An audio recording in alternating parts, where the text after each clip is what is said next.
Hi, welcome to the January 28th, 2014 school committee meeting. We're glad you're joining us. We'd like to announce that this meeting is being recorded by Easthampton Public Access Cable. The school committee would like to recognize and thank the following volunteers for taping tonight's production. And that would be Tim Riley. Thank you very much, Tim. I do have an announcement I'd like to make to my fellow committee members. I wanted to let you know that if at any point you have thoughts or ideas of people that you would like to see present to us on any topics within the school department, please let us know, Nancy or myself, information you'd like to learn more about, or if you have particular topics that you would like to discuss and have on the agenda. Just let one of us know, and we're going to work to incorporate that as we go forward. Nice, thank you. Okay, next on the agenda is correspondence. No, I have a few. Oh, I'm sorry. Superintendent Fallsby has a few announcements. Thank you. The next school committee meetings are February 11th, March 11th, April 8th, and 22nd, 2014. The Special Education Parent Advisory Committee will meet from 7 to 9 p.m. in the second floor conference room here at 50 Payson Avenue on the following dates: February 12th, March 12th, April 9th, May 14th, and June 11th. And then I have two other short announcements. I wanted to announce that there was a feature story in the Gazette on Monday about Jan Dubel's 7th grade classroom at Whitebrook Middle School and how they had participated in a science and technology project, which was a robot contest that Jan had gotten them excited about. And so they made these little robots called Romos. And the owners of the company out in California were so excited about their proposed project that they sent their marketing director here from San Francisco last Thursday, I believe it was. And he came and watched the Romo parade, and it was all very exciting. He's going to send us the videotapes of what he did, and he was just very, very excited about our schools. And so I also thought that might be a presentation that the school committee members might be interested in having Jan Dubel and some of her class present to you at some point with our videos and so forth. So Deb and I can talk about that. The other announcement that I have tonight is that the graduation rates and dropout rates have come out across the state, and we have some very good news to report. Our graduation rate has risen from 84.7 to 88.3. The state graduation rate is 85%. So we're very pleased about that growth, and we've been making steady increases since Dr. Perrone took over as principal of our high school. Pleased with the work that Dr. Perrone and his high school teachers have been doing along these lines. And the dropout rate for the state is 2.2, and our dropout rate has gone from 1.6 to 1.3. So we're also very pleased about that. And that's it for my announcements. Very good. Correspondence. We have no correspondence tonight. Okay. Gifts. And we have no gifts tonight. Well, that's unfortunate. Okay, the next item on the agenda would be public speak. If anyone would like to speak about something not on the agenda, you're welcome to do so at this time. We just ask that anyone limit comments to 1 to 2 minutes and tell us who you are and where you live. That'd be great. Anyone for public speak?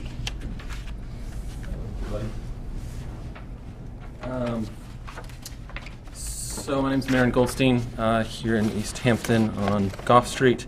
There's two things I thought I would bring up tonight. One is just starting off, you had a really nice thing about why we're in schools and why we support schools, and the Romo thing, I read that same article. Another really positive thing I just wanted to say today was being a proud parent going to Maple School this morning. Mrs. Morgan and Mrs. Bates, who are first grade teachers there, had the kids all learn and then recite the Martin Luther King speech, I Have a Dream, and it's just really awesome to see those first graders say all that. So I just wanted to make sure you guys all know some of the fun things that are happening in school. The other main reason I'm here, though, is to touch base with you as the chair member of the energy committee here in Easthampton, and really wanted to start a conversation that hopefully can get on the agenda here soon. As the energy committee, we're looking at the energy consumption across the whole city, and 53% of all energy used in the city is actually used by the schools. And one of the biggest consumers of that is White Brick Middle School. They use more than 25% of the entire energy consumption in this city. And as we are working on our green communities reporting, it is a very large topic to be had, and would love to get on the agenda at some point here to talk with you about energy consumption and what we can do to sort of help the school committee look at energy and look at how we might be able to make some plans to make some changes in the future. So. One of the other pieces along those lines too is that it's probably too late for this year, but there's also the potential to have an energy manager position that would come on and work for the city, and obviously a big part of their work would need to be in collaboration with the school committee as well, and so that's something for us to think about for some grant money for the future, not this year, probably this one because it's due in 2 weeks, but in the future it would be good for us to maybe think about that as a sort of joint position for us to look at together. So. Look forward to hearing if we can come back and have another longer conversation. Thank you very much. Thank you. Next on our agenda are subcommittee reports. Oh, yes. Actually, I wanted to use the public speak if I could, and I'll keep this under 60 seconds, but I wanted to speak about a group of Easthampton High School students and compliment them and their coach. Because of my work schedule, virtually every evening of the week, I witness the swim team as they come into the Williston Athletic Center, and I also get to see lots of members of the community who come, family and friends, parents, siblings, and and this has actually been for a number of years now, because they all pass right down the hallway outside the area where I'm doing my coaching.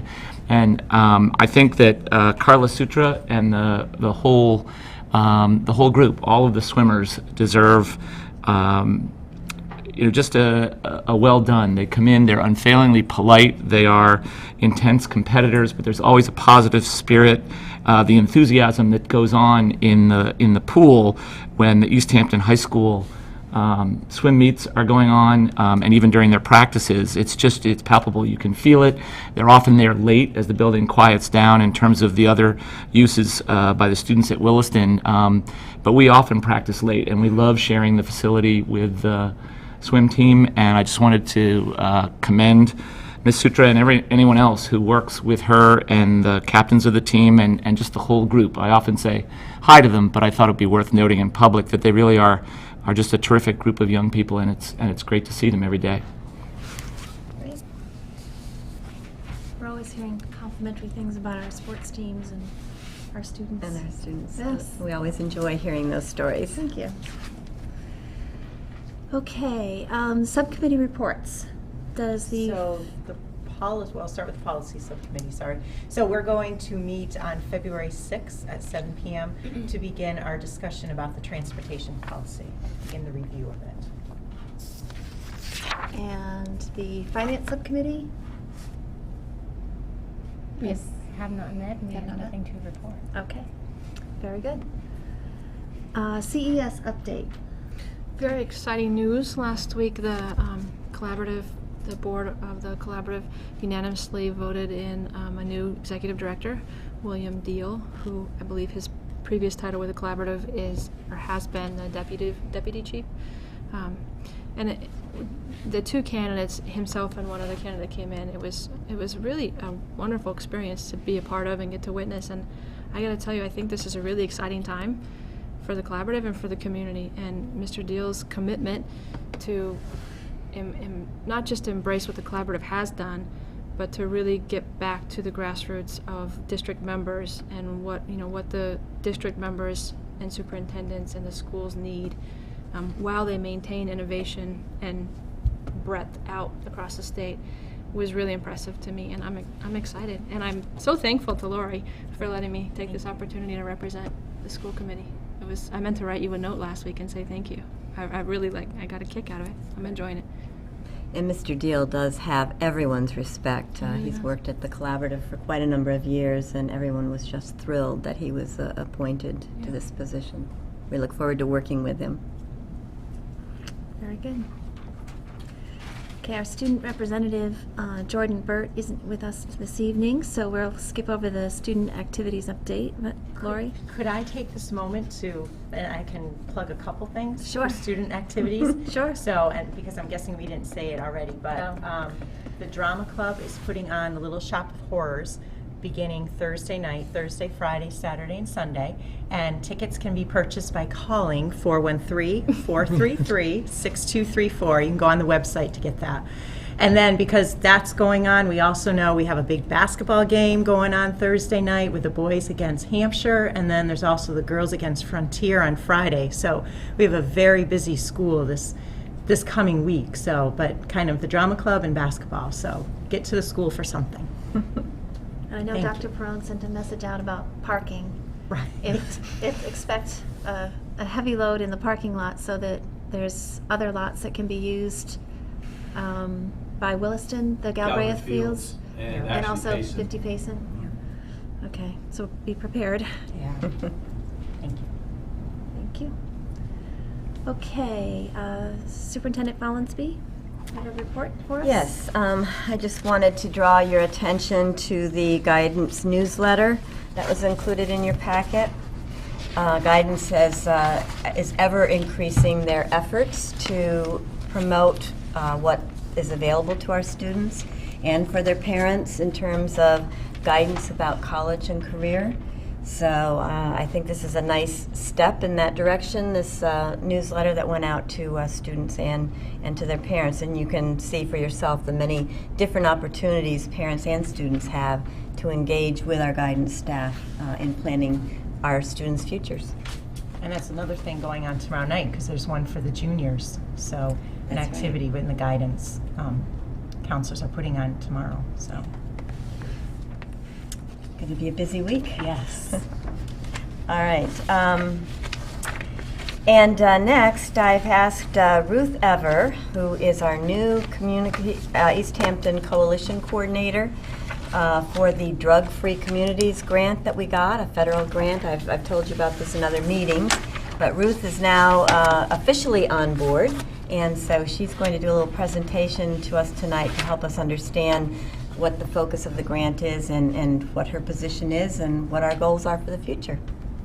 Thank you. Good evening. It's great to be here. Is there any way to make the light a little better on We that? can turn the lights down for this. But thank you, Dr. Crone. I just feel really easy to see. That's fine. That's fine. You don't turn That's them off. good. I like doing this. Is that too dark? Good. Good thing I didn't write any notes, so I can listen. So I'm just going to take a few minutes to talk about the Easthampton Prevention Coalition. I look forward to coming back at some point in the near future to really report on the data and what we know about the youth and all the surveying that we've already been doing before we came here. Although actually I did it as a consultant, so I was actually working with the district even before I started. But at this point, the superintendent asked me to just come and talk about the grant itself and sort of where we're at with it and where we're going moving forward. So first thing to say is just to congratulate the district and the city for being awarded this grant. It's actually a very competitive grant. I don't remember how many had applied, but we had heard that it was very competitive. As you can see from the numbers here, there's over 2,000 coalitions that have been funded since 1997 and 643 in 2013, which is the year that we were funded. Or I'm sorry, 643 is how many are funded currently, and that could be in year 1 through year 10. The new grantees, which is what we're a part of, was 147, and that's coming out of a pot of 19.8 million. So we're getting 125,000 a year for the next 5 years. It's pretty much guaranteed for the next 5 years. You have to reapply every year in a non-competitive way. And then at 5 years, you sort of have to reapply and with the potential for getting another 5 years. So potentially we're looking at a 10-year federal grant, which is enough time to really accomplish a lot. I wanted to put up this visual of the kind of who we're answering to, partly to show you that there's a lot of cooks in this kitchen, and for you to just get a sense of where the funding's coming from. So it starts at the White House Office of National Drug Control Policy, and then most of it goes through the Department of Health and Human Services, in particular through SAMHSA. That's where who we answer to, our project officer, our grants management specialists are all through SAMHSA, which is the Substance Abuse Mental Health Service Administration, I believe. And then the other component of that is down the circle at the bottom, CADCA, which is Community Anti-Drug Coalitions of America. They actually do all the training and sort of training and support to the coalitions across the country. And then we're part of the DFC grantees, Drug-Free Communities grantees. There's two main goals that the DFC has for all of the coalitions. The first one is to strengthen the local coalitions. They really understand that the way to do effective work in your communities is by pooling your resources, by bringing all your skills and strengths to the table and working together. So that's a really big piece of it, and that's why we have this coalition, what we're going to be expected to do. And the ultimate goal, of course, is to reduce youth substance use and abuse, and even ultimately to reduce use overall in your community. Our focus is on youth, who then become adults and who influence their parents, and the parents are influencing the kids, and the idea is that eventually we're actually impacting things like alcoholism and drinking rates and drunk driving and things like that in our communities. The good news worth mentioning is that they are seeing, because they've been doing this grant for so many years and they've really been tracking what's been happening and how effective they've seen that in communities where these DFC grants they are seeing a reduction in alcohol, tobacco, and marijuana use among youth. So that's good news for us, because that's why we want to be doing this. We do get a fair amount of training and support, as I mentioned, from CADCA in particular. These are just some of the things coming up. Myself and Nancy Dunn, the health teacher from the high school, and two of her students from her SAD chapter are all going down next week to this conference in DC. It's going to be very exciting. They have a whole youth track. It's has a very good reputation for the young people. They really get jazzed up and excited. Not that the guys I'm taking are already so active, and I'm already so impressed with what the SAD chapter is doing. But we're really excited to be able to take them. There's another conference like this one, the CADCA one, in February, in mid-year in July, and I was part of a group that just wrote a tobacco grant to Cooley Dickinson to get some more money for Easthampton, and we did write in taking a couple of more young people, different young people, from the SAD chapter to also, the more we can build leadership skills and capacity among the youth, I think, the more effective we're going to be. And I believe that the youth in Easthampton have the potential to really take leadership on this, from what I've seen in the 3 weeks that I've been here. The other thing that's required is for myself as the coalition coordinator and a member of my coalition, who doesn't have to be the same person, I have to go to 3 weeks of what they call the academy that happens. You have different points that you can go. The first one I've signed up for is in March, and it's in Mississippi. So if anybody in my coalition, maybe Dr. Perone wants to come.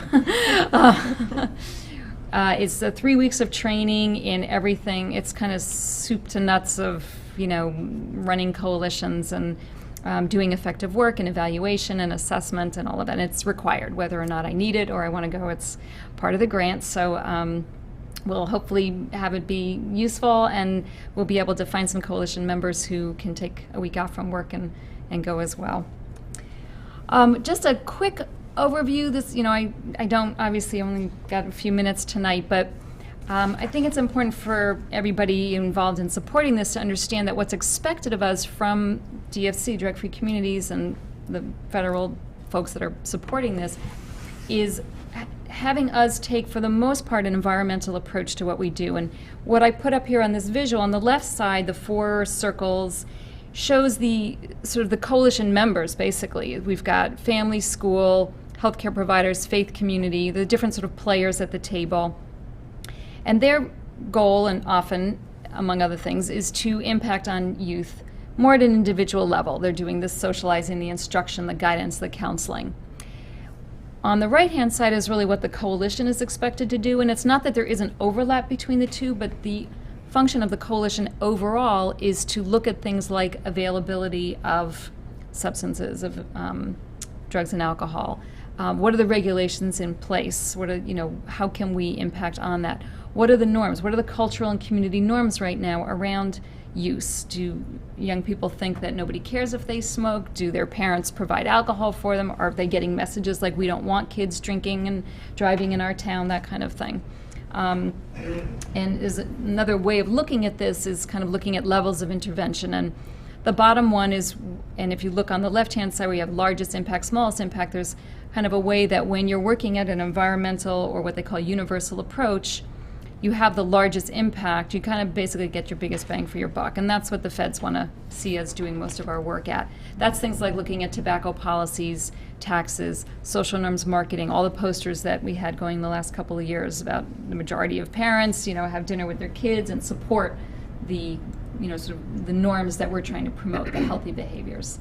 More targeted approach is programs when you're really focusing on a particular population. I think a good example is Big Brothers Big Sisters. Most people know that organization, and it's where we're thinking about what are our high-risk kids, slightly at risk. They're not kids who are necessarily in trouble, but kids who are, because of things going on, they're at some risk. And so if we do an intervention now, we can really help, promote healthy behaviors or healthy choices for these kids. And other things like health fairs, educational programs, some of the things going on in schools. And then the most intensive or specific work can be done at that targeted level, and that's things like one-on-one counseling, rehab, cessation programs, things like that.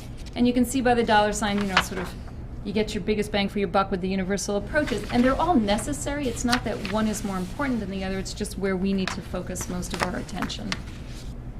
So a DFC coalition has 12 sectors, and we already have representation from all of our sectors, which is more than a lot of coalitions can say, actually. So we're starting out in a really strong position. And you can see we've got everything from law enforcement to parents to the religious community, state and local government, business, civic and volunteer groups. And so they expect you to have at least one person or one representative from each of those sectors involved in your coalition. And the last slide here is just a visual of this, what they call the Strategic Prevention Framework, which is going to become probably in my dreams moving forward. But this is sort of the cycle that they expect you to be operating out of. And we are actually at the blue circle there in implementation now that we've gotten the funding. But in a sense, we're going all the way back up to assessment and kind of starting over because, we had an initial grant that we wrote and we had data that we based that on, but now we kind of got to go back and say, okay, what's our latest data telling us? What do we need to do for building capacity of the coalition, getting more people to the table, getting more groups involved, and planning around that? And so it's kind of a constant circle that we go around. And then finally, I'm just putting my information up here. If anybody wants to get in touch with me, I'm trying to eventually meet everybody I can. I've got to meet the mayor. We've been emailing, and just finding out what people are interested in, how involved they want to be, at what level, etc. So if anybody has any questions, I'm happy to answer them. I just have one question. Are you also going to be assisting the licensing board on the regulations? Is that something that will be happening in the future? Yes, that's like at the top of my priority That's list. great. Yes, because work had already started being done around the licensing board, and then things, there wasn't resources, there weren't staff available to kind of really keep things going. So now that I'm in, I've already been hearing about that, and we have some, I can talk to you about it more, but Yes, and we they're- definitely want to move on And that. they're very excited to have your Great. assistance. Yeah, and we Thank have the you. resource now to really follow through on that and bring them some support.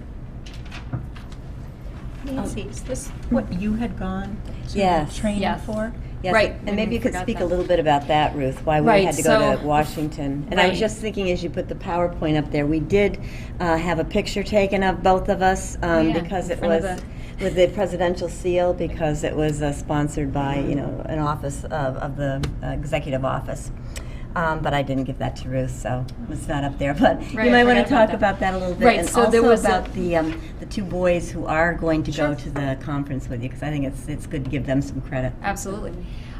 So Nancy and I had to go to a required new grantees meeting that happened in December before I'd even sort of officially started, so that we could really get caught up immediately on what was happening and meet the other coalitions. And they had, it was 4 days of workshops and training and networking and meeting our project officer, and just really getting the lay of the land and finding out what the requirements are going to be, and kind of figuring out that graph I showed you of all the different pieces, getting to meet all the different kind of offices that were involved in this. So it was very useful meeting, especially for me, getting to start with that just kind of gave me a good foundation. I mean, I've been involved with all of these coalitions for a number of years in the region, just in my other work, but it's different when you're coming in as the coordinator herself.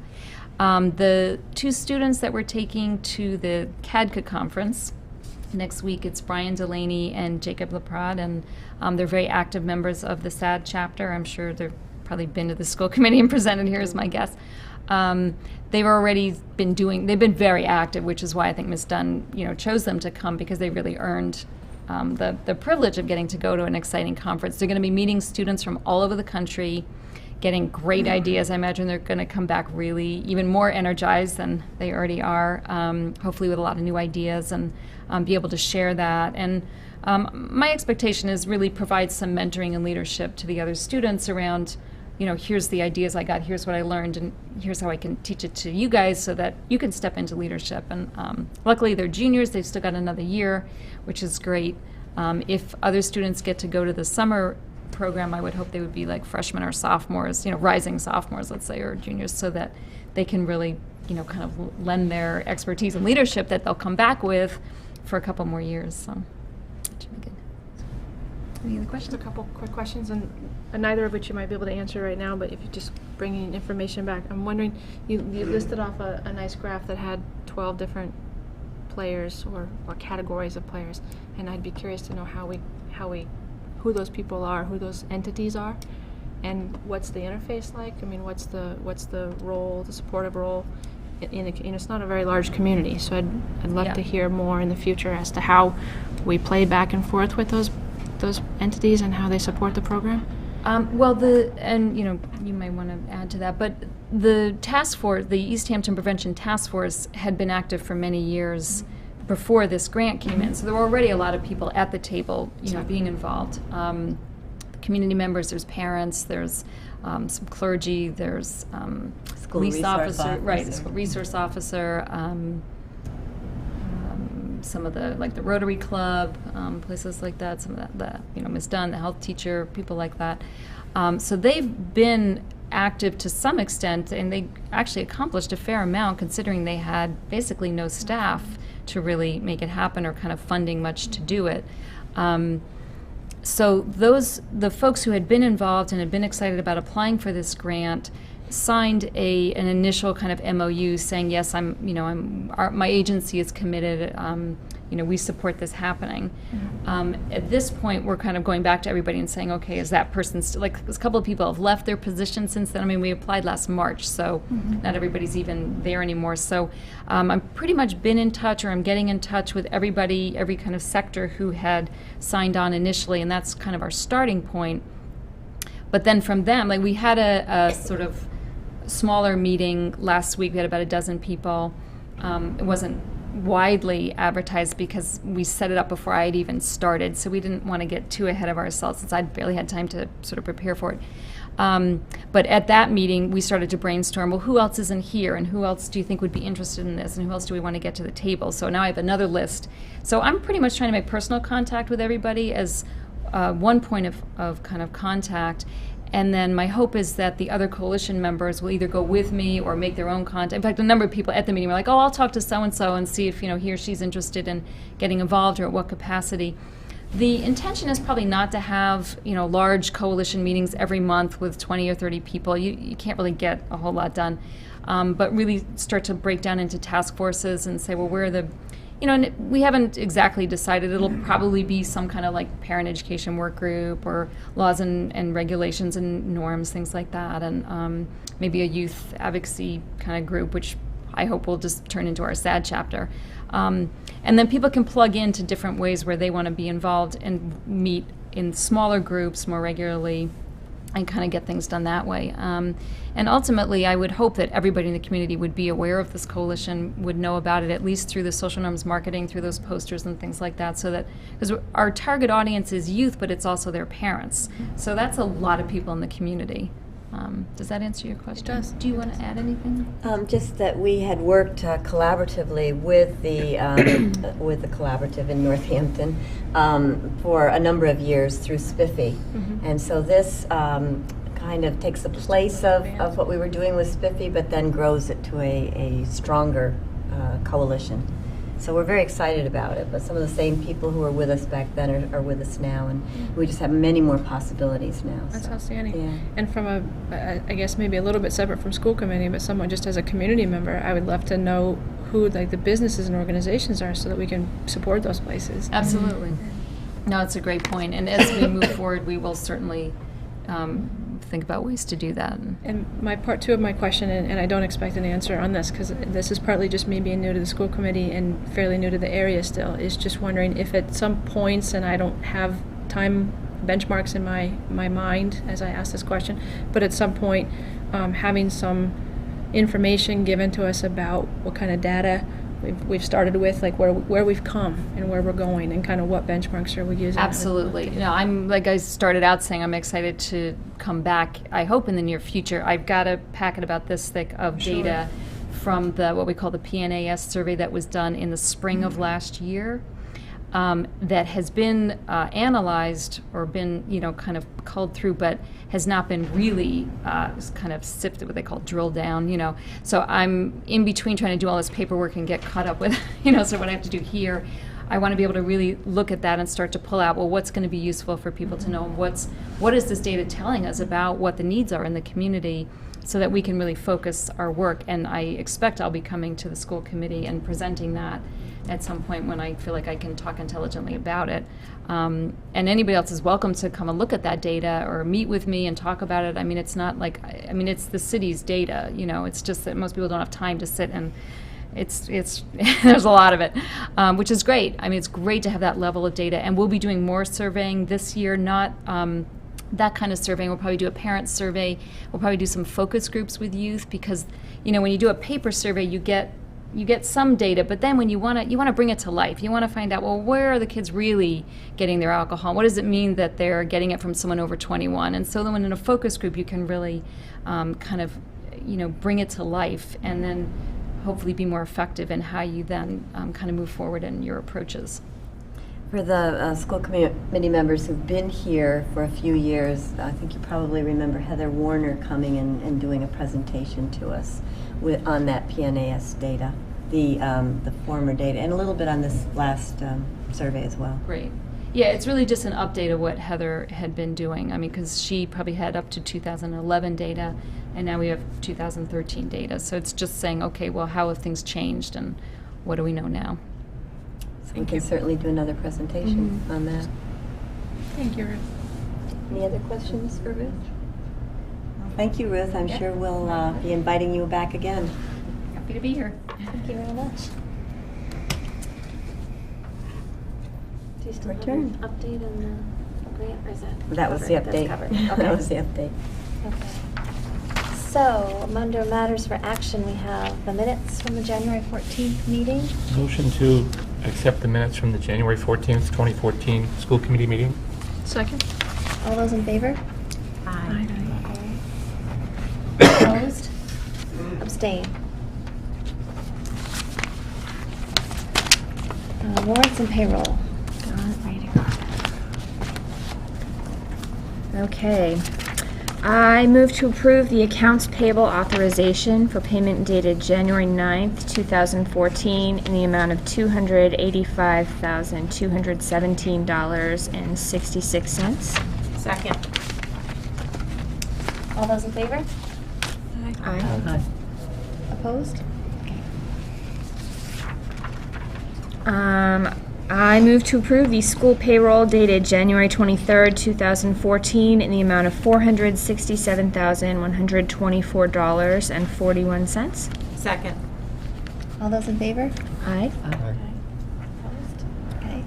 And I move to approve the accounts payable authorization for payment dated January 23rd, 2014 in the amount of $142,789.34. Second.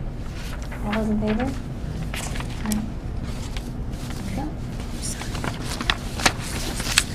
Okay, we have a surplus. Motion to approve the request for the declaration of surplus equipment by Mr. Barstow. Second? All those in favor? Aye. Opposed? Okay, very good. Thank you. We also have a leave of absence request from a teacher, Kate Bust, and there's a letter that was put at your place when you arrived this evening. She'd like to take a leave of absence during the following school year, 2014-2015, and return again for the 2015-2016 school year. And Nancy has explained it's... I'll just give you a little information. We have done this in the past. It's been a past practice in our district to allow women who want to spend a year with their child to take a year's leave of absence. We feel that it's good for our staff, good for their children, and it isn't detrimental in any way, in my belief, in our belief, to our students. We always hire certified teachers to do a long-term substitute position. We advertise for that. We get some wonderful long-term substitutes in for the position when a teacher is taking a year's leave of absence. And this also helps to ensure that our very good teachers will return after taking a maternity leave, and we don't want to lose our good teachers, so it seems to be a win-win situation for everybody. What does she teach, Nancy? I do recommend it. She is a teacher at Whitebrook Middle School, and she is teaching English language arts and social studies, I believe, or one or the other. A motion to approve the request by Kate Bust for an additional leave of absence. Second. I had a question before we vote. Nancy, could you just clarify the basis for, and by the way, I support it. Ms. Bust has taught my children, I think, the world of her, but the basis for the last sentence in the first paragraph, where does the guarantee come from? Is that through the FMLA, or is it through the contract, or is it through, I'm confused. Well, for the FMLA, yes, and for our contract. So that would guarantee it even after a year of leave of absence? Unless, well, if you, as long as the school committee were to approve the year's leave of absence. Okay.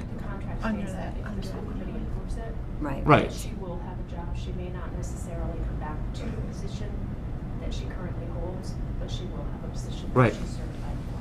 That's why Essentially extending the FMLA for her. right, and I would just, maybe it's Not the, extending the FMLA. The Not FMLA the is guarantee in 12 the FMLA? right, FMLA is for the 12 weeks. For 12 Right. weeks. Right. She's asking for an additional 1 year leave of absence unpaid. Okay. Right, as well as for a portion of the remainder of 2013, Right, 2014, unpaid. all of which, again, I think is fine. I just wonder if our approval of the request, with the way the letter is written, given that that's a bit unclear. The school committee only needs to approve the 1 year leave of absence. Right, That's per contract. right.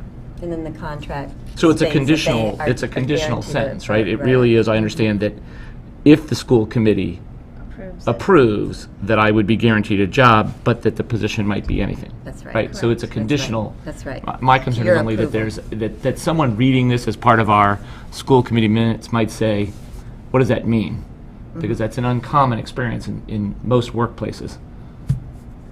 And I think that, I guess, just for, since it's important enough that we're voting on it, I think it'd be important enough that we get that sentence clarified as a matter of public record.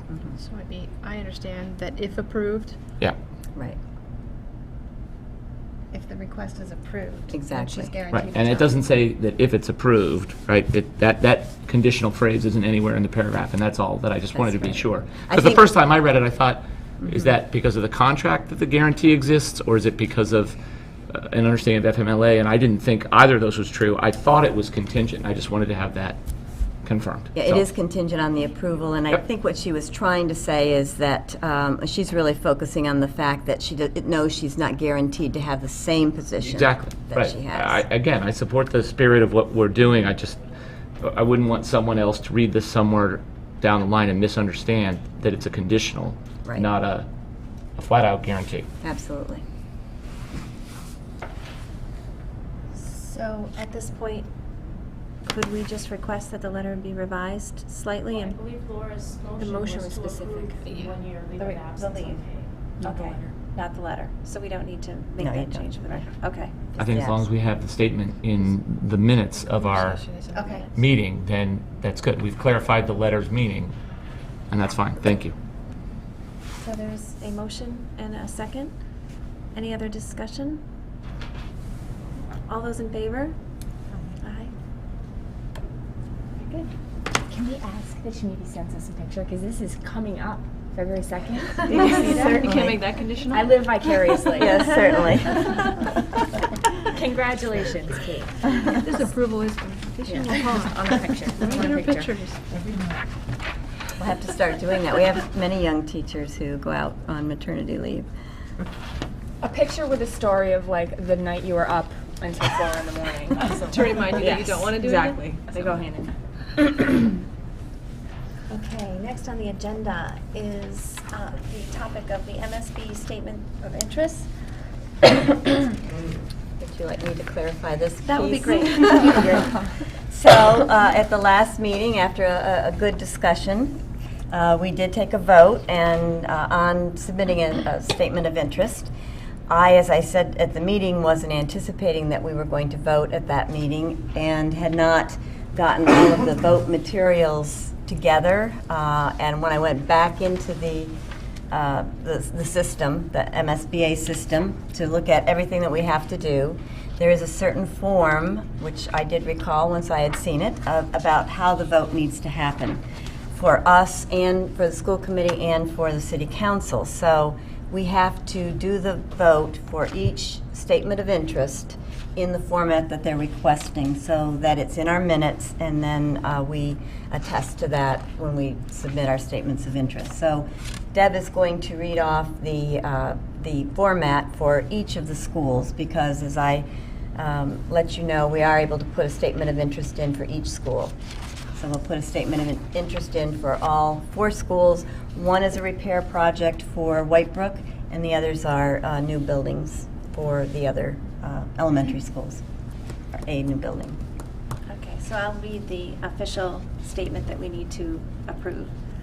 Whitebrook Middle School. Having convened in an open meeting on January 28th, 2014, prior to the closing date, the School Committee of Easthampton, in accordance with its charter, bylaws, and ordinances, has voted to authorize the superintendent to submit to the Massachusetts School Building Authority the Statement of Interest form prior to the February 14th, 2014 Statement of Interest deadline for the Whitebrook Middle School located at 200 Park Street, which describes and explains the following deficiencies and the priority categories for which an application may be submitted to the Massachusetts School Building Authority in the future: replacement, renovation, or modernization of school facility systems such as roofs, windows, boilers, heating and ventilation systems, to increase energy conservation and decrease energy-related costs in a school's facility, and hereby further specifically acknowledges that by submitting the Statement of Interest form, the Massachusetts School Building Authority in no way guarantees the acceptance or the approval of an application, the awarding of a grant, or any other funding commitment from the Massachusetts School Building Authority,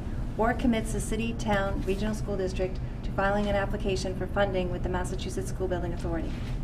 That is all one sentence. Motion to approve the statement for Whitebrook Middle School. Second. Any further discussion? I have a question. Last time we talked about, and you mentioned it, one of them being the primary. I think that's the word we were using. That's right, priority. The Priority. Does that have anything to do with this? Because I read all 4 of them and it's not in any of them. It does, and our chair is going to take care of that at the very end. She will then ask you for a vote on which would be your priority. But we're not going to have to like go back and amend one of these if we No. approve all 4 and Yes, then that's rewind? right. That's All right. correct. Super. Okay. Can I just ask for a clarifying question? In that very long sentence, it talks about replacement, renovation, or modernization. And I may have missed in the reading of that long sentence and the listening to it. Are we categorizing this as this is categorized as a renovation for Whitebrook, correct? That's right. That's right. That's the statement of interest that we have submitted for the last 3 years. Perfect. And so we are just resubmitting that statement. And they give you this and you just change the name of the school? Yes. Okay. I don't know if we could change it a little since it's over 3. No. right. They give us the exact wording. we just fill in the school name. Okay. Are we ready for a vote? All those in favor? Aye. Opposed? Good. Next, Center School. Having convened in an open meeting on January 28, 2014, prior to the closing date, the School Committee of Easthampton, in accordance with its charter, bylaws, and ordinances, has voted to authorize the superintendent to submit to the Massachusetts School Building Authority the Statement of Interest form prior to the April 11, 2014 Statement of Interest deadline for the Center School located at 9 School Street, which describes and explains the following deficiencies and the priority categories for which an application may be submitted to the Massachusetts School Building Authority in the future replacement of or addition to obsolete buildings in order to provide for a full range of programs consistent with state and approved local requirements, and hereby further specifically acknowledges that by submitting this statement of interest form, the Massachusetts School Building Authority in no way guarantees the acceptance or the approval of an application, the awarding of a grant or any other funding commitment from the Massachusetts School Building Authority, or commits the city, town, regional school district to filing an application for funding with the Massachusetts School Building Authority. Motion to approve the statement of interest letter for Center School. Second. Any discussion? All those in favor?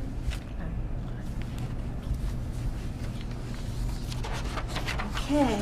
You can do it, Deb. Pepin School. Having convened in an open meeting on January 28, 2014, prior to the closing date, the School Committee of Easthampton, in accordance with its charter, bylaws, and ordinances, has voted to authorize the superintendent to submit to the Massachusetts School Building Authority the Statement of Interest form prior to the April 11, 2014 Statement of Interest deadline for the Pepin School located at 4 Park Street, which describes and explains the following deficiencies and the priority categories for which an application may be submitted to the Massachusetts School Building Authority in the future replacement of or addition to obsolete buildings in order to provide for a full range of programs consistent with state and approved local requirements, and hereby further specifically acknowledges that by submitting this statement of interest form, the Massachusetts School Building Authority in no way guarantees the acceptance or the approval of an application, the awarding of a grant, or any other funding commitment from the Massachusetts School Building Authority, or commits the city, town, regional school district to filing an application for funding with the Massachusetts School Building Authority. Motion to approve the statement of interest letter for Pepin School. Second. Any discussion? All those in favor?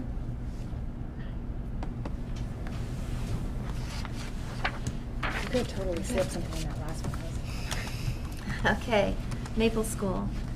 Having convened in an open meeting on January 28, 2014, prior to the closing date, the School Committee of Easthampton, in accordance with its charter, bylaws, and ordinances, has voted to authorize the superintendent to submit to the Massachusetts School Building Authority the Statement of Interest form prior to the April 11, 2014 Statement of Interest deadline for the Maple School located at 7 Chapel Street, which describes and explains the following deficiencies and the priority categories for which an application may be submitted to the Massachusetts School Building Authority in the future replacement of or addition to obsolete buildings in order to provide for a full range of programs consistent with state and approved local requirements, and hereby further specifically acknowledges that by submitting this statement of interest form, the Massachusetts School Building Authority in no way guarantees the acceptance or the approval of an application, the awarding of a grant, or any other funding commitment from the Massachusetts School Building Authority, or commits the city, town, regional school district to filing an application for funding with the Massachusetts School Building Authority.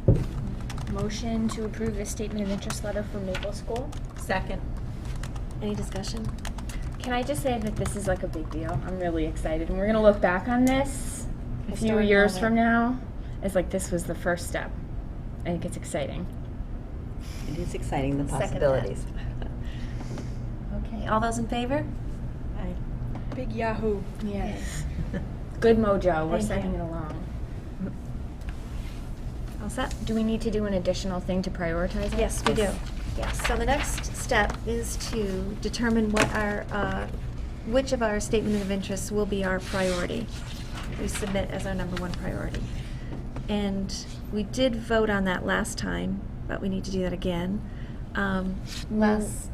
Do you Oh, want to go I was ahead? just gonna say, last time, we had chosen Maple as our priority, Maple School.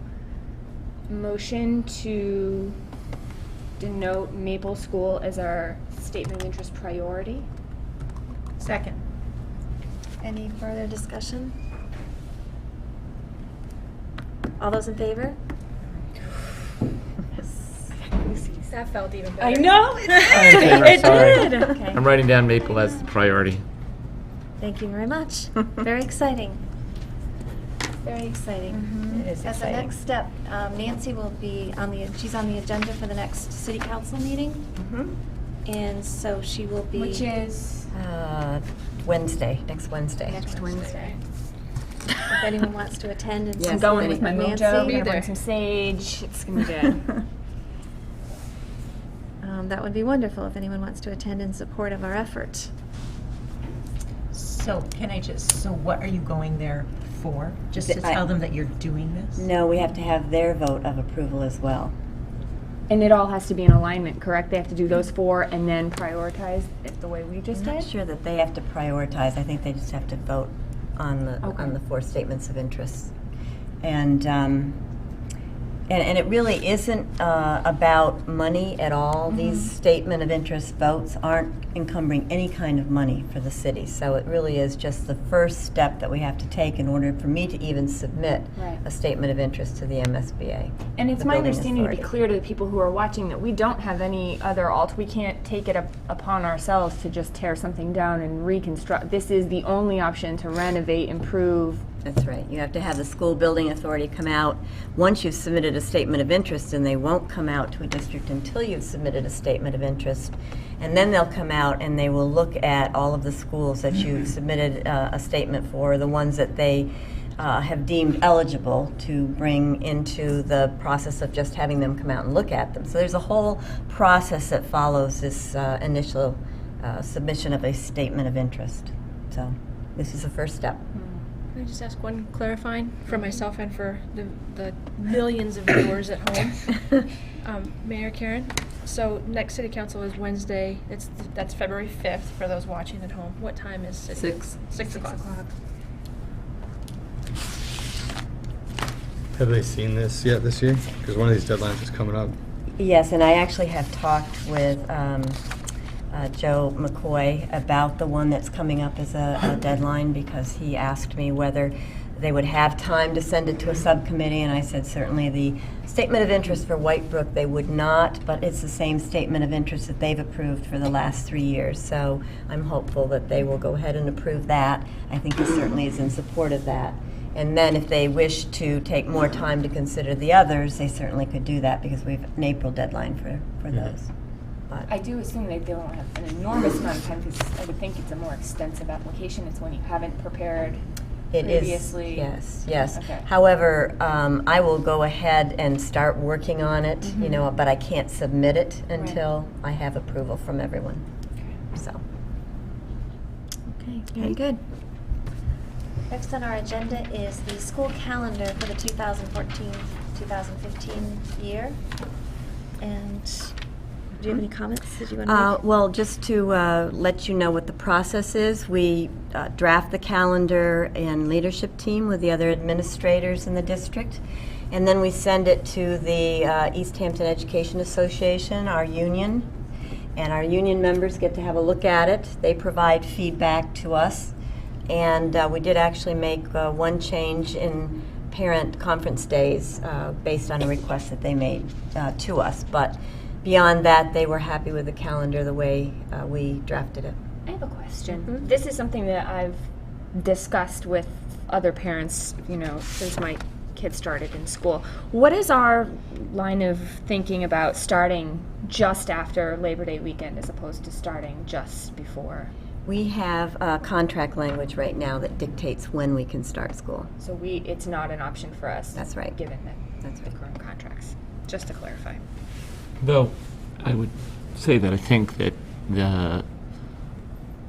it's worth noting that there's a negative economic impact to starting school before Labor Day in almost any part of New England because of the impact that it has on the length of the summer for tourist-based businesses and their access to families that can no longer travel.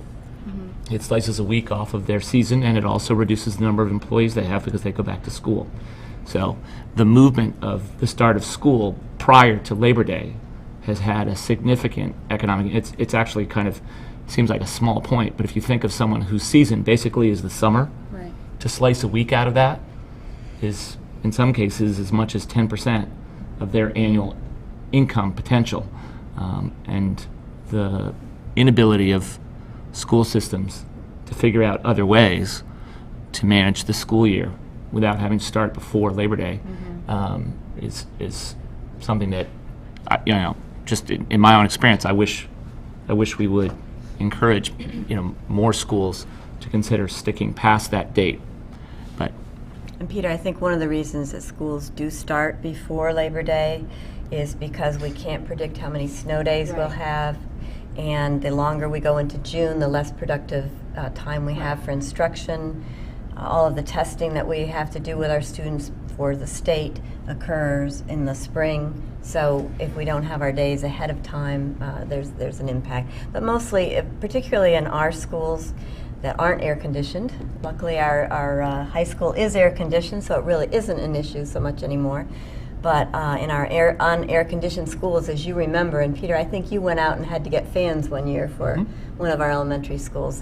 That's the other piece of the whole pie in terms of what we consider. But we know that we have at least two possible ways to explore addressing that. And one is the possibility of going to a 4-day school week, particularly at times of the year like this, where there might be significant energy savings to cooling buildings down over 3 days. It's something to explore, and it's something that some school districts do so that they have a date certain to start and a date certain to finish.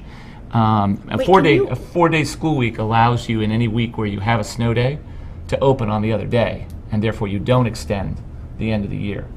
The other possibility is What does the year look like in that scenario? Just out of curiosity. they go to during this winter season when we're so challenged by the weather, you go to a 4-day-a-week meeting rotation. And it lengthens the day, and it involves is a whole lot of folks having to exercise flexibility. And that's really hard because we're so locked into so many things. I say flexibility in the objective sense. It's hard for people to be flexible, but part of what exists, part of the motivation for it is that the inability to be flexible means that we're having a real impact on a non-school experience. The other alternative, and I have not been able to do more research, although I recently got a mailing from the school district and it reminded me that I wanted to follow up with what I understood to be a program whereby the schools in one school district in New Hampshire have set up an online system. And as long as a certain percentage of the students register online and complete an assignment online, even though the school isn't physically open because transportation is allowed, it qualifies as a school day, and therefore, again, does not extend the school year later and allows them to start later. But I'll admit that I have the anecdotal understanding of it, and I personally haven't had time to go back and do more detail. But what I know is that the parents who were speaking to me said, this is awesome, because the kids know when they're done. And when there's a snow day, the kids actually have something constructive to do. I think we all know that on a snow day, there can be a little bit of this, okay, well, it's a whole day off. We all try to inspire our kids to look beyond the day off and to take advantage of it. Well, if you set up an online system and this means that the teachers have to be available to respond online, but it essentially allows everyone in this much more connected age to not be stymied by the weather. So I'm not saying that as a reason to vote against this calendar. I just, again, I think it. if we stop bringing up the idea, we'll never reconsider it. Exactly. So- I think it'd be useful to be thinking about maybe in discussions to put on the agenda for the following year. I don't think we have enough time to overhaul the entire school calendar. But I think that that's how we grow and we change and we improve, is by, like, you know, even if they're not the best ideas, banging them around and discussing it and seeing what we could flesh out moving forward. So I'd like to see it put on the agenda in a slower month when we have time to maybe tackle it or discuss it. So to specifically talk about start of school year and end of school Making year. some shifts. You know, there's issues that we all have about the school year running far into June, and you know, you don't want to cut off your nose to spite your face. But are there other alternatives we can pursue or Nancy, would that have investigate? to be part of the contracts, the bargaining contracts? It would have to be part of the union contracts, but also we would have to check state laws in terms Right. of what's, I'm not saying Identif- it's an easy undertaking. I'm saying this is right, a yeah. conversation. Yeah. Mhm. Yeah, it would be a, 180 days currently by state law that the kids have to be in school. There's also contract language in state laws for the number of hours that they have to be in school, which we exceed that. and they count being in school as being in school at this point, you know, so. But, yeah, certainly could be a lively discussion. And again, too, I think there's also the we're limited. Although I don't know, maybe Dr. Perron could speak to this with the return of athletes for fall sports, particularly. I do believe that there are regulations as to the number of contact scrimmages that need to occur before the football team can play a game involving contact, and that schedules get pegged back from that. And you know, we understand the role that athletics plays in lots of the decisions, but that's another reason that prevents us from having as much flexibility as we'd like. Motion to approve the 2014-2015 draft 3 of the school calendar. Second. All those in favor? Aye. Thank you. Okay, last but not least for our public meeting is the approval of the Easthampton High School Program of Studies for 2014-2015. Dr. Fromm?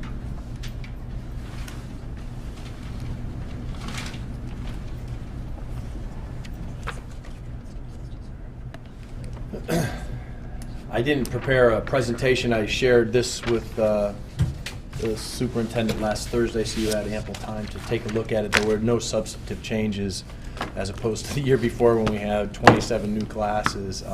Any change was highlighted in yellow, I believe, in your packets. And I'd be glad to answer any questions you might have on any or all or none if you don't have any questions. I do have a question.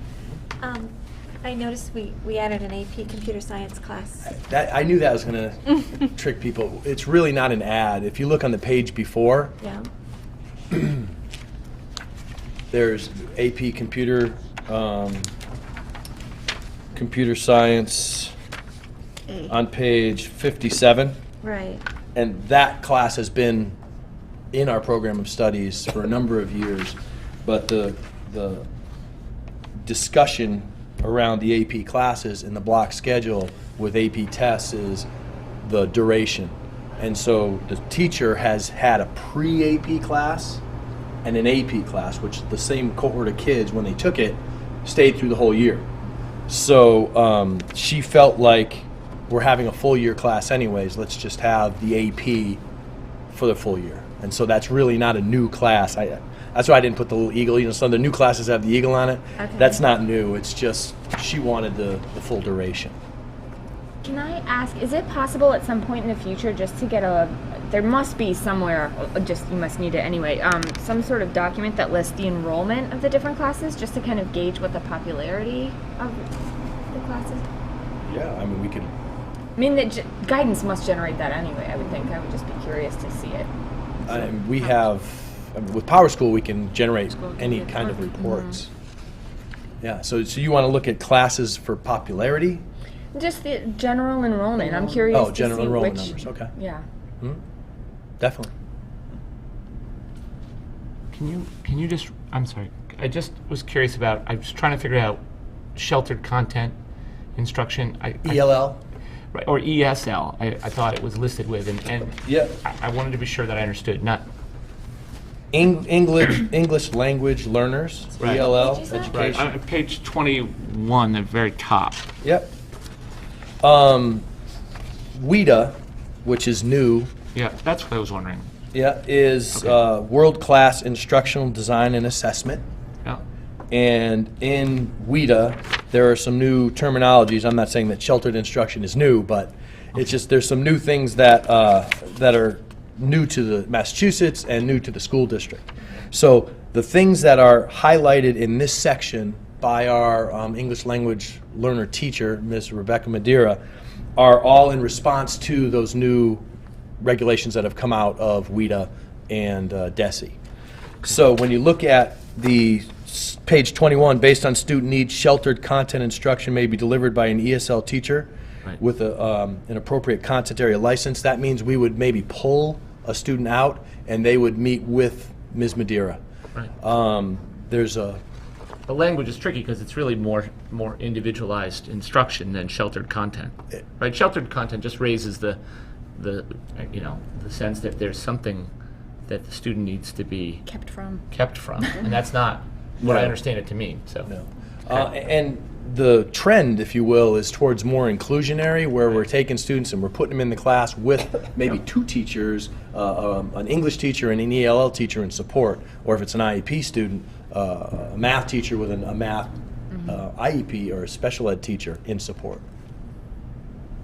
And that's what we're trying to do, is that Immersion least model. restrictive environment, get them in, get all our kids together in a class, but with the support they need to succeed. Just curious, I mean, did you take any classes out? Has anything not No, been- we, No, that's after good. last year, we really wanted to try and run it 2 years in a row to see. There's been a lot of change since I've been here.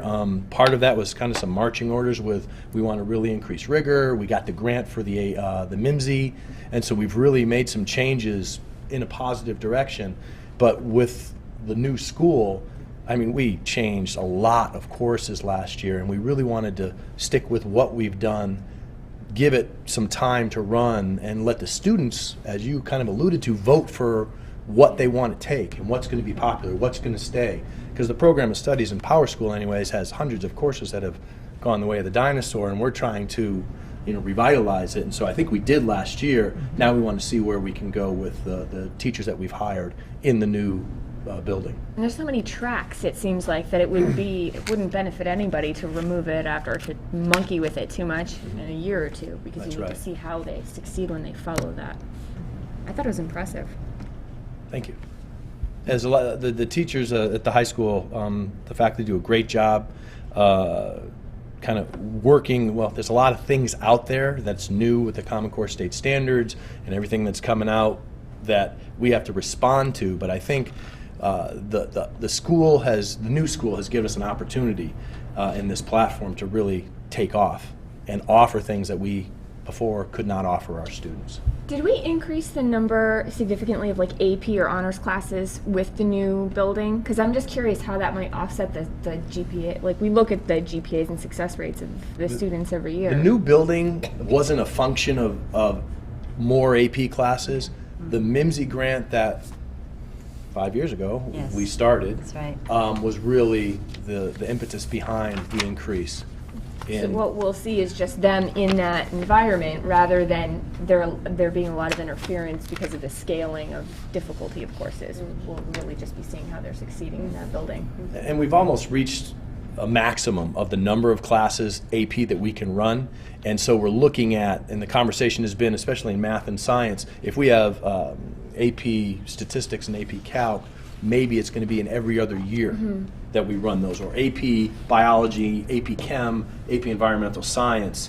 I mean, that's a load in a small school, so we might have to go every other year and really think about a plan, and this is in the guidance, they do a fantastic job of this, having a 4-year plan for little Vito and determining what he's going to do his freshman year up to senior year and how he can fit in the block schedule the courses that he needs to really show himself at that next level. I'm sorry, the little Vita. It's easy to talk about him, so I do. So while we have you here, how Yes. are you enjoying showing off the new school? I'm like, I feel like I'm preening every time I walk down the hallways. I mean, people come in, and it's just an amazing experience to see them. Their eyes are wide. You know, we have kids coming back that have graduated 15 years ago. Oh my God, people coming into games. I have my peers from different schools that come in for meetings, and they're awed by it. And you know, one thing that I think we did a fantastic job of is we didn't create the Taj Mahal. There's no extravagance in that school. It's a really practical, pragmatic place where our kids can do cutting-edge things. And I think we did a great service to the city of Easthampton. They entrusted us, and I think we really listened to what they had to say and created a beautiful space for our students to really bloom. This is a good opportunity to mention that we do a lot of data at my brokerage annually, and when we ran the statistics for this property sales in Easthampton last year, we saw an increase of 5.62% property values, which realtors attribute largely to the opening of the high school. That's great news. That's We great news. expected that would happen, but, and now if That's a we nice could healthy jump. get some new elementary schools. Great. Well, we are so proud of our new high school, and as Vito says, we're so proud to bring anybody through, and I'll just say to the community, anyone who wants a tour of the high school, if you haven't had one yet, call the high school, call me. We would be delighted to give you a tour because we just feel so proud of what's been built and what it does for our students. As you've talked about, Dr. Perrone, we just have so many more possibilities for our students now. And when you see them walking through the halls, they just are so, there's so much pride evident as you see them that it's just exciting to all of us. And if I could, the best time to tour is when we're doing something. So if you want to see the auditorium, come see it in action in the Little Shop of Horrors. If you want to see the gym, come see a basketball game. I mean, Thursday night's going to be crazy with Hampshire Regional coming to town and Little Shop of Horrors, but I think we've been proactive enough in communication about parking that it's going to be just a fantastic night. What time is for the everyone. game on Thursday? The JV is 5:30. The boys varsity will start at 7. And we did beat them up there last time, so they're going to come down for revenge, I'm sure. That would be the gauntlet right there. I think that when we did the initial tours, somebody that I was speaking to that day put it beautifully that I think is important for maybe people who don't have children in the district to really understand. That she said something to the effect of, you know, finally the facility is on the level with the faculty. And I think that's something that we try to reiterate because we know from personal experience that we have these fantastic, exceptional instructors, administrators, and support staff. And that all that we're trying to do is bring up the level of that facility to really serve them all to the best of capacity. Thank you. Yeah, that's great. We appreciate it. We have so much to be proud of in terms of the content, the program of studies, the building, the teachers, the staff. We just couldn't be more proud. Thank you. Our Me too. students. Students. Yeah. Okay, any further discussion on the program of studies? And one question about the financing now that with the MIMSI grant's departure, have you noticed any change in the participation in the AP courses related to the requirement? Because we say explicitly in the, right, that you're required to take the exam and to pay for the exam. So I would assume that for some families in our community, that's a tough bill. And if they're taking 1 or 2 classes in a semester and end up with taking 3 or 4 exams, that's a lot of money. Have we seen anything in relation to that? I'm glad you brought that up because one of the things that the state does and the federal government does is they recognize a student that's on free and reduced lunch, and they don't pay a full price for that exam. It drops it down. I don't have the number on the top of my head, but I know it drops it down significantly. And then there's also grant money that comes from the state and the federal level that we scramble for when it's available so that we can further diminish the cost for our students. And that's all students. And again, this year MIMSI is paying $15, I think, from their coffers to lower the cost for a student that's not free and reduced. So we really are trying to do what we can to make it reasonable for them. And we do scramble for every dollar we can from the federal and state governments to further bring the costs down. It's a tough 2 years financially. But to answer your question specifically, we haven't had a dip at all in the number of students taking the And I think it'll be hard to figure out because people make decisions about what classes to take for a variety of reasons, and they share those reasons with varying degrees of sort of clarity. And certainly, I can understand a family being sensitive if they were not wanting to say the reason that we're not taking a certain course is financial. But I do think that given that we had a huge subsidy early on, where essentially students could participate in the advanced placement program in a rich way at minimal financial cost, a lot of time, a lot of effort. They had to become fully committed to their academic program, and that's what it was designed to do. But we all knew that eventually the grant was going to take that away, and the hope is that that will continue. And certainly everything I see suggests that the AP curriculum is, I don't know how it fits relative to the Common Core, but right now it's increasingly becoming the de facto, curriculum, whatever people might say legally that is, the push to have everyone taking as many AP classes as possible. Certainly the College Board pushes at this all the time. I get an email every other week about make sure you're looking around in case there's a student who should be taking one of these classes who isn't. So I see the machinery that's out there that's saying to the students, you've got to do this. And I understand that it also means, close to $100 a test if you're a full payer. And that's a substantial cost. So I think we should pay close attention to it, because it would be terrible if some of our best and brightest students who should be encouraged, in fact, any student who's willing to make the academic commitment to studying this kind of enriched curriculum, it would be a shame if they fell away because the grant money fell away. And so I think that's part of our obligation, having bought into the MIMSI grant. We knew that the day was going to come when we were going to have to find the resources. So please continue to monitor those numbers and be sure that the dip doesn't occur and that we're not too late in catching it if it does for financial reasons.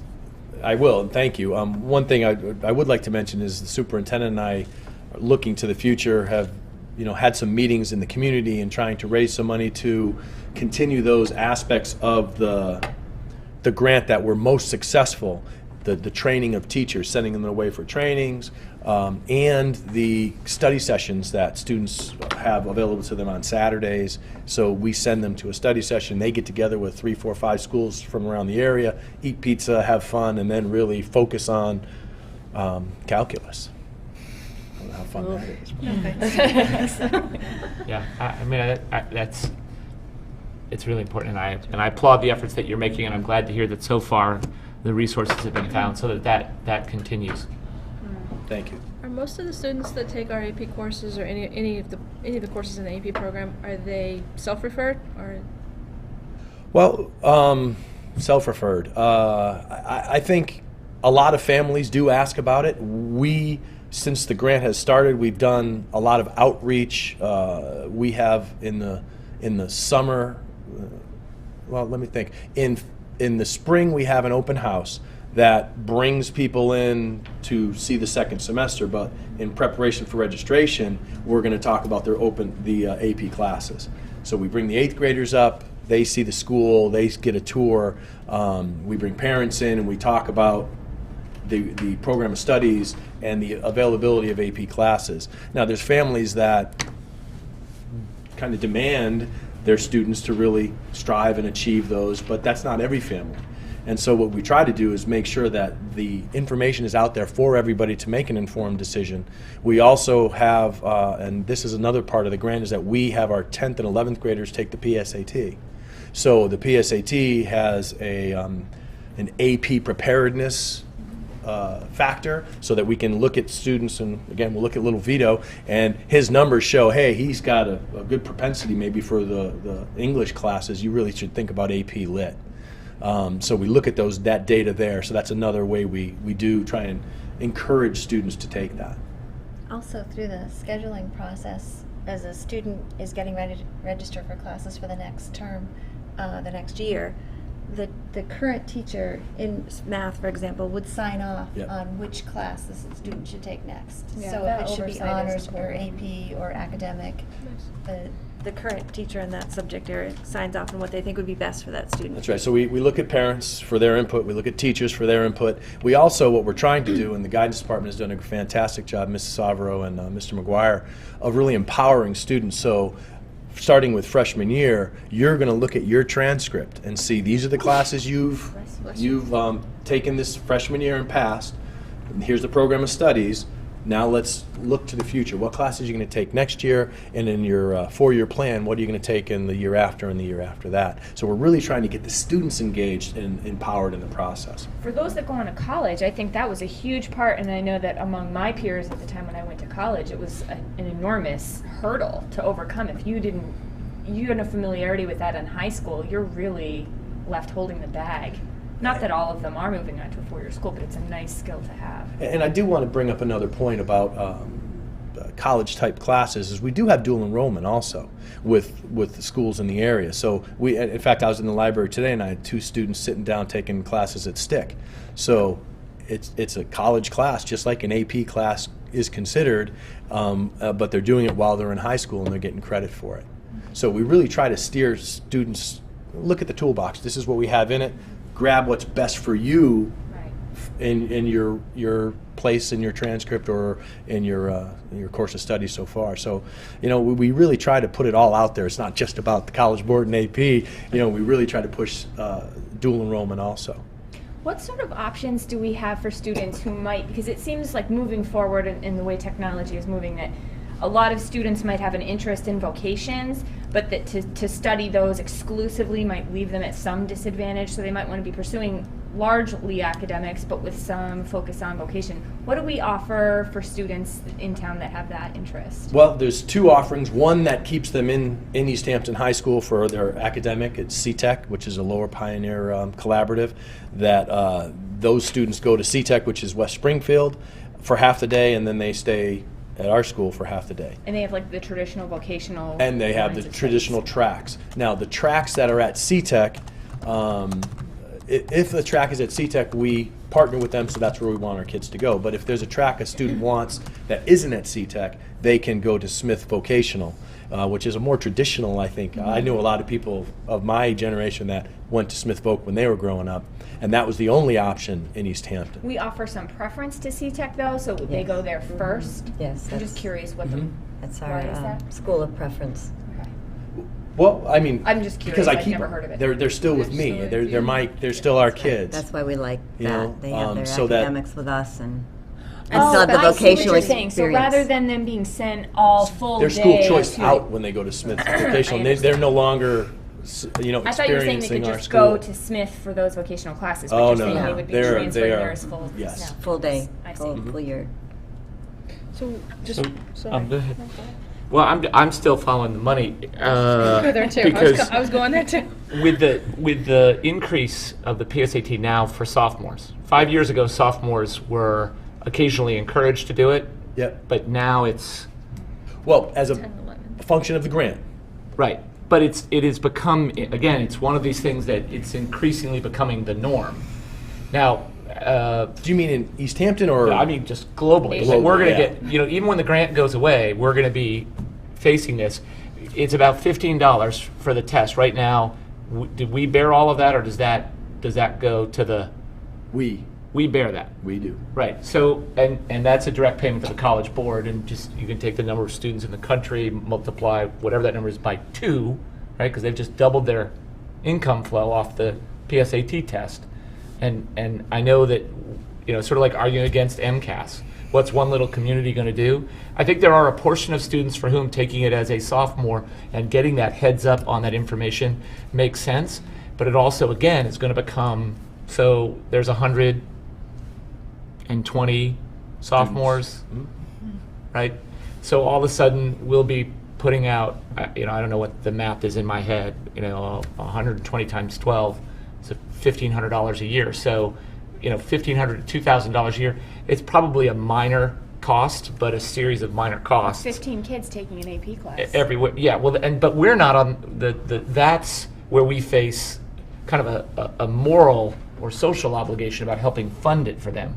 If we, as the district, are going to pay for the students when they take the PSATs, which is what we have done traditionally, and the number there grows, again, that becomes a cost that when the grant goes away, we have to find the money for it elsewhere. And so I just think that these are useful and valuable programs, but as with a lot of things, there's this allure of let's get it in and let's get started, and then figure out over time how you're going to continue to provide more. We just got the letter from the governor, or from the Massachusetts Municipal Association, about what we can expect in terms of additional state funding. It doesn't look like there's a lot more money coming. So I think it's a good thing that we should do, and cultivating the kinds of support for it in the community so that they understand, this is very clear translation where you can go to anybody, John Q. taxpayer, and say, this is what all our sophomores are doing. It's a small cost, but here's its legitimate basis in educational practice and in sound future planning.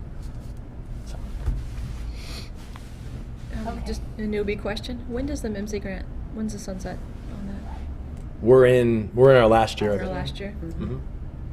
And that's why part of the proactiveness of the meetings that we had is how can we sustain or pull those pieces that we found most successful or beneficial and continue them using resources here. And it sounds like there's no reason to question. I hear nothing anecdotally or formally that there's anything but wonderful stuff happening as far as our guidance and empowerment and all that stuff, and that's great. But I've heard tonight there's all these various junctures where people are encouraged and empowered, and I guess just as this is probably ridiculous because I'm sure it's being done, but just wanting to make sure so that we can get numbers, so we can find out, are we missing anybody that needs to, wants to, is eligible by all academic standards? Are we saying over and over again in various ways not to let if there's a financial burden, to let it be known? I mean, are we getting that out there in lots of different iterations so that we can hear back from people? Well, we certainly are encouraging students to consider taking that challenge. Since the cost is with the family, I can't say to them, you can take the AP and not take the, and we'll pay for the test. I don't know. Yeah, I don't mean saying that you're not going to have to pay it, but I mean, I think this goes back to access, and it goes into all kinds of other achievement gap worlds and all the stuff that you know far better than I do. But I just feel obligated to sit here and question and make sure that we're actually, I'm glad you brought up, because thinking about our toolbox, we do have dual enrollment, which is another option for a student that wanted to take college level classes, and we do have VHS, which we have a certain amount of seats that we pay for a student that maybe couldn't take an AP Calc class. Maybe they could take something else through VHS that is as rigorous.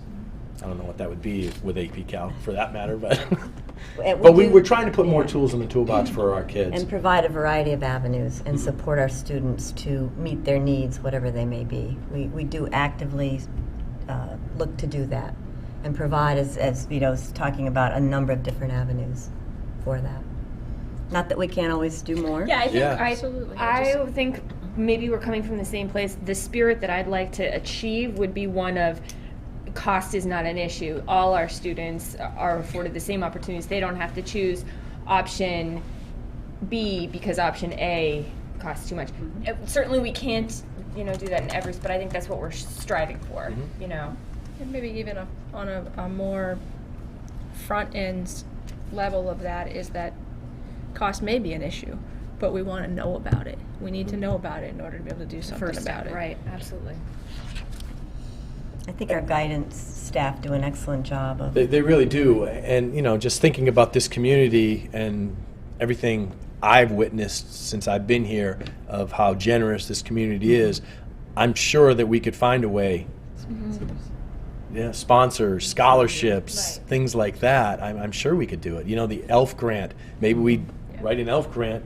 Those are specifically for the benefit of students, and you say that's going to be a scholarship fund for those who have need. So I appreciate that idea. Okay. Thank you. Thank you very much. Do we have You're gonna vote on it? You didn't, yeah. Oh, we need to Vicki, approve the program. No, we need to approve the program of studies. Motion to approve the Easthampton High School Program of Studies for the 2014-15 school year. Second. All those in favor? Approved. Thank you. Thank you. Thank you. Okay. At this time, we are going to be moving into executive session. So we aren't going to adjourn this meeting. We're going to make a motion to go into executive session for the purpose of negotiations, and we will adjourn the meeting at the conclusion of that session. So, Motion to move into executive session for purposes of negotiation. Second. All those in favor? Aye. Opposed? Okay. Thank you very much.